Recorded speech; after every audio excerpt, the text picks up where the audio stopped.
Bueno, otro meme que vi que tiene muchas contradicciones internas, ¿sí? O sea, se refuta contra sí mismo el propio argumento. Primero, la falacia de la generalización y contradicción interna. Es una cosa que explico muchas veces. Hay que saber diferenciar entre si alguien es judío racial o judío religioso. Porque judío racial es como puede ser un negro, un gitano, una persona que pertenece a una raza. No puedes decir, no es que la gente de esa raza hace tal cosa porque eso es racismo. No puedes decir que lo tienen en su sangre. ¿Sí? No puedes fundamentar eso con, con, con la lógica.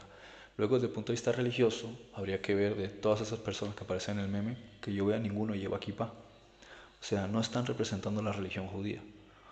Por consiguiente, lo único que tienen en común es que algunos de ellos, ¿sí? O muchos de ellos, puede que tengan una ascendencia racial.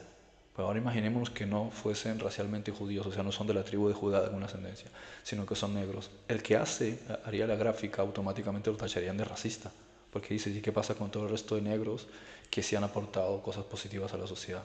Ahí entonces no entra la gráfica, ¿sí? ¿Y qué pasa con las otras personas de otras razas que han aportado otras ideologías? ¿Sí? Entonces, eso en realidad está basado en una tendencia de desinformación y de manipulación, en realidad racista. O sea, se disfraza de religión, queriendo llamar al concepto de religión judía, pero en realidad es un elemento de racismo que se presta por las situaciones del tiempo moderno, porque ahora mismo si te metes con un negro suena racista, pero si te metes con un judío no suena racista.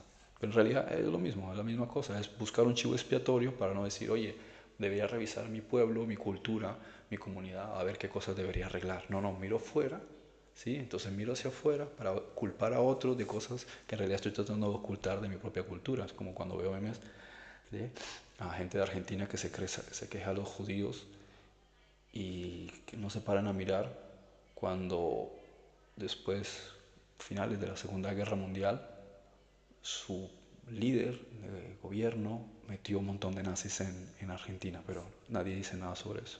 O veo a gente de México hablando que si Israel esto y los judíos aquello, y qué pasa que si vas a México y necesitas la ayuda de un policía, ¿qué tan honestos son los policías?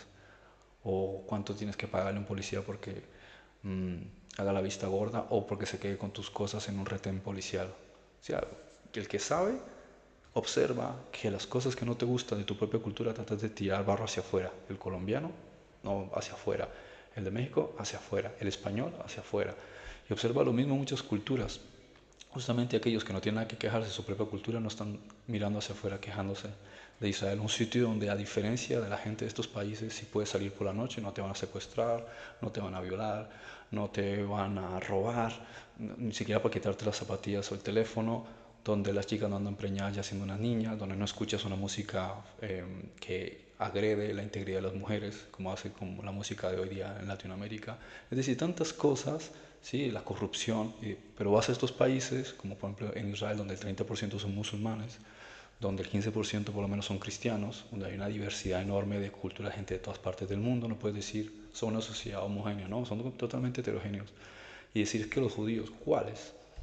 ¿Cuáles de los judíos? ¿Sí? Raciales, pueden ser, hasta hay negros judíos que vienen de Etiopía. Entonces, ¿cuál es el razonamiento? Pero volviendo con el punto de este interesante, dice, habla por ejemplo de Marx y de Lenin, que eran un grupo, o sea, era un punto de vista que iba precisamente en contra de von Mises y de Milton Friedman. ¿Sí? Es lógicamente imposible que un mismo grupo eh, controle ambos extremos y sus bases teológicas son irreconciliables.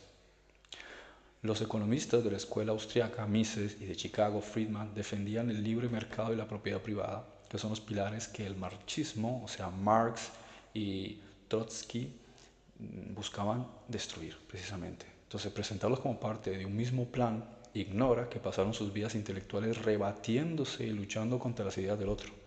¿Sí? Luego está el concepto de la diversidad de pensamiento y origen. Atribuyen ideologías enteras a un solo grupo étnico o religioso, que hay que ver la distinción. Cuando dices judío, ¿a quién te estás refiriendo? ¿Judío racial o judío de la religión?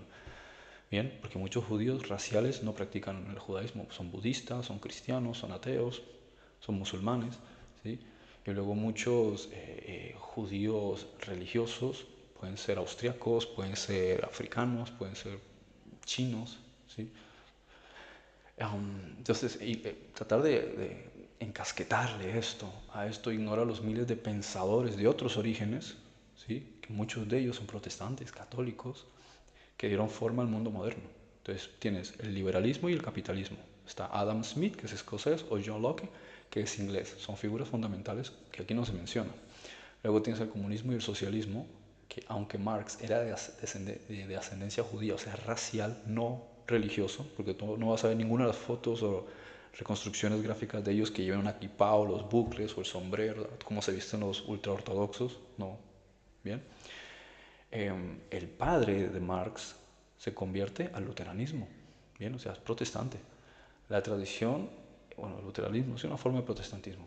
La tradición socialista tiene raíces profundas en pensadores franceses como Saint-Simon o Proudhon y anarquistas rusos, ¿no? Como son Bakunin, quien de hecho era fuertemente antisemita. Bien. Luego tienes el feminismo y los derechos civiles, que muchas de esas cosas mucha gente no lo conoce, pero esta gente que aparece aquí está hablando de movimientos sociales que en realidad son colectivos y globales, ¿bien? Pero que en muchos casos sí es cierto que se ha financiado por agendas de individuos muy ricos como por ejemplo Rockefeller. Y cuando tú miras Rockefeller, son protestantes, o sea, no tienen ascendencia judía y aparte su culto, su religión, por así decirlo, es presbiteriana, entonces son cristianos. Luego otro error aquí es el error de figuras específicas, donde el meme comete un graso error histórico directo dentro de esta narrativa que forma. Pone a Vladimir Lenin, ¿sí? Y dice que era judío. No, no era judío. Tenía una ascendencia diversa. Sí, es cierto que su abuelo materno era de origen judío, pero se convirtió al cristianismo, ¿vale? Y él se identificaba claramente, era como ruso y como ateo. Bien. Luego está Theodor Herzl, que es el padre del sionismo, es decir, un movimiento nacionalista que buscaba un Estado para el pueblo judío. No como algunos dicen, una teoría de la conspiración, de esto de los protocolos de Sion, que ya he explicado mil y un veces que eso es un invento jesuita de 1870, para desviar la atención de lo que los jesuitas estaban tratando de hacer. Y le recomiendo a cualquiera que estudie a los jesuitas porque se queda sorprendido. Cómo es que nadie habla sobre esto y en realidad son los que están detrás de bambalinas de todas las conspiraciones y todos los planes de control mundial en la historia, ¿no? Así que bueno, un poquito de información y dejen de compartir tantas pelotudeces en redes sociales sin un rigor histórico, porque al final va a terminar pasando lo que hacen en China. Tienen que obligarles a los que difunden información que documenten carrera o estudios para evitar tanta desinformación. Entonces a veces dicen, no, es que establecen censura, pero es que establecen censura porque la gente se presta para eso. Se ponen a fomentar tanta desinformación, no leen libros, no leen documentales, no simplemente se pueden crear cualquier cosa que se les ocurre y llega un momento en que las redes sociales se vuelven algo donde puedes encontrar verdades, mentiras, desinformación, o sea, un basurero de todo tipo de cosas. Y el principal problema es que mucha gente se cree cualquier tontería que la gente pone en redes sociales porque les suena bonito o convincente sin estudiar si lo que están diciendo es verdad.